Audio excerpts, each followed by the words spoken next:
Awuzubillahi minash shaitani bismillahirrahmanirrahim. Yes, ẹ ṣeun gan, please subscribe. Mo ti ṣe fídíò kan láàárọ̀ ìbíyẹ ti rí tí mo ní agbára idán, but it was quite unfortunate because àárọ̀ kùtùkùtù ni mo ṣe fídíò yẹn ò clear.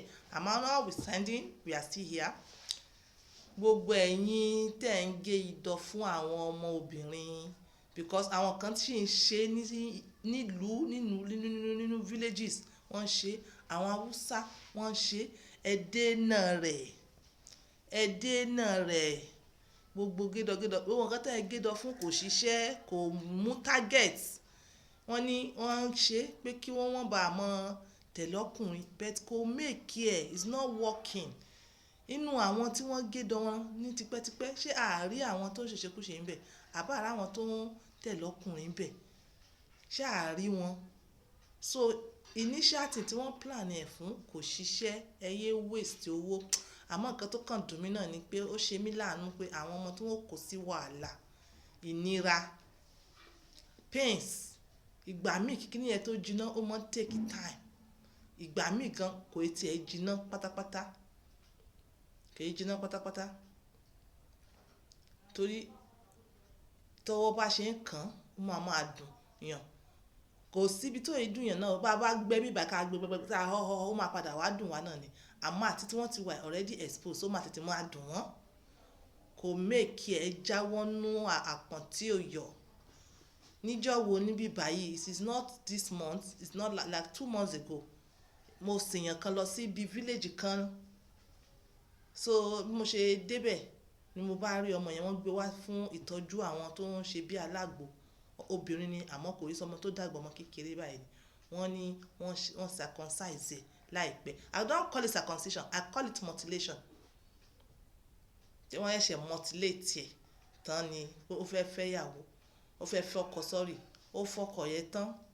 A week before kó tó fọ́kọ, ó ní wọ́n ṣe mutilation yẹn, wọ́n ṣe mutilation yẹn fún un. Ó wá fẹ́ ọkọ. Ṣé ẹ dákun, ṣé ọkọ yẹn máa jẹ́ kó jiná? Ṣé ọkọ yẹn máa jẹ́ kó jiná? Ìkíní yẹn ò jiná, ọmọ yẹn inú pains yẹn ló wà. So ìdí tí wọ́n fi gbé wá bẹ̀ yẹn ni pé kíní yẹn wá deep, ó wá ní problem. Wọ́n tún wá sọ wípé bóyá àwọn ò gé dáadáa. Wọ́n ní bóyá àwọn ò gé dáadáa. Kíní yẹn ti ní problem ni. Wọ́n ti gbé lọ sí hospital. Àwọn hospital ti refer wọn back sí another place. Àwọn wá ní kò ò gé dáadáa. Although èmi ò ṣí pé kí n wò ó because àwọn gan wọn ò ṣe níṣe pé bóyá kí èèyàn wò. Àti ìgbà yẹn tí wọ́n yẹ kí mo mọ̀ pé a padà á mọ̀ ṣe YouTube yìí ni. Ìgbà tí bá wọn record ẹ̀ dáadáa. So ẹ wo orú yẹn, wọ́n kọ́ ọmọ yẹn sí wàhálà ayérayé. Wọ́n kó sí wàhálà ayérayé because ṣíṣe ni ìtọ̀ gan kan ṣẹ́dànù lára ẹ̀. So kíní yìí àwọn tó ń gé, àwọn tó láwọn ń gé, àwọn tó ní experience ṣáà lè lọ sí hospital ṣe kẹ́tọ́ pẹ́fẹ́ gé. So àwọn tó ń gé gan wọn ò ní experience. Ìwọ tó rí bá yọ ẹ́, wọ́n ra bá ẹ gé díẹ̀ kẹ́s. Ìwọ tó rí ò bá yọ ẹ́, wọ́n á ti bọnú dáadáa. Àmọ́ kò sí bẹ́ẹ̀ ṣe lè gé, ṣáà lè gé tán. Ẹ̀yin gédọ̀gédọ̀, ṣáà lè gé tán, ṣáà lè gé brain. Kíní yẹn ó connect mọ́ brain ni, lè gé brain. So kí wá ní àǹfààní àti gé? Bẹ́ẹ̀ gé half gan, tẹ́tí ọ̀bẹ bọ́nú rẹ̀ tẹ́ lọ gé more than half kúrò. Ó sì ṣiṣẹ́ tó máa ṣe because nítorí pé kíni kò kí ń ṣe idọ̀ nìkan wọ́n ti ń trigger idọ̀. Kò kí ń ṣe orí idọ̀ nìkan wọ́n ti ń trigger idọ̀ fúnra rẹ̀. Kò sí àyà ẹra báyìí tí obìnrin bá ti wà comfortable pẹ̀lú ẹ̀. Kò sí ẹ̀yà ara tí ò lè trigger idọ̀. Kò sí ẹ̀yà ara tó lè trigger idọ̀. I was more in the mood in the morning than now. Nítorí fídíò yìí ṣe wá ṣe kan, ó ṣe bó ṣe máa ṣe fún mi ni. So kò síbi tẹ́ẹ̀ tí lè trigger idọ̀. Islam mi ò fara gba kíyàn ṣe láti inú anus.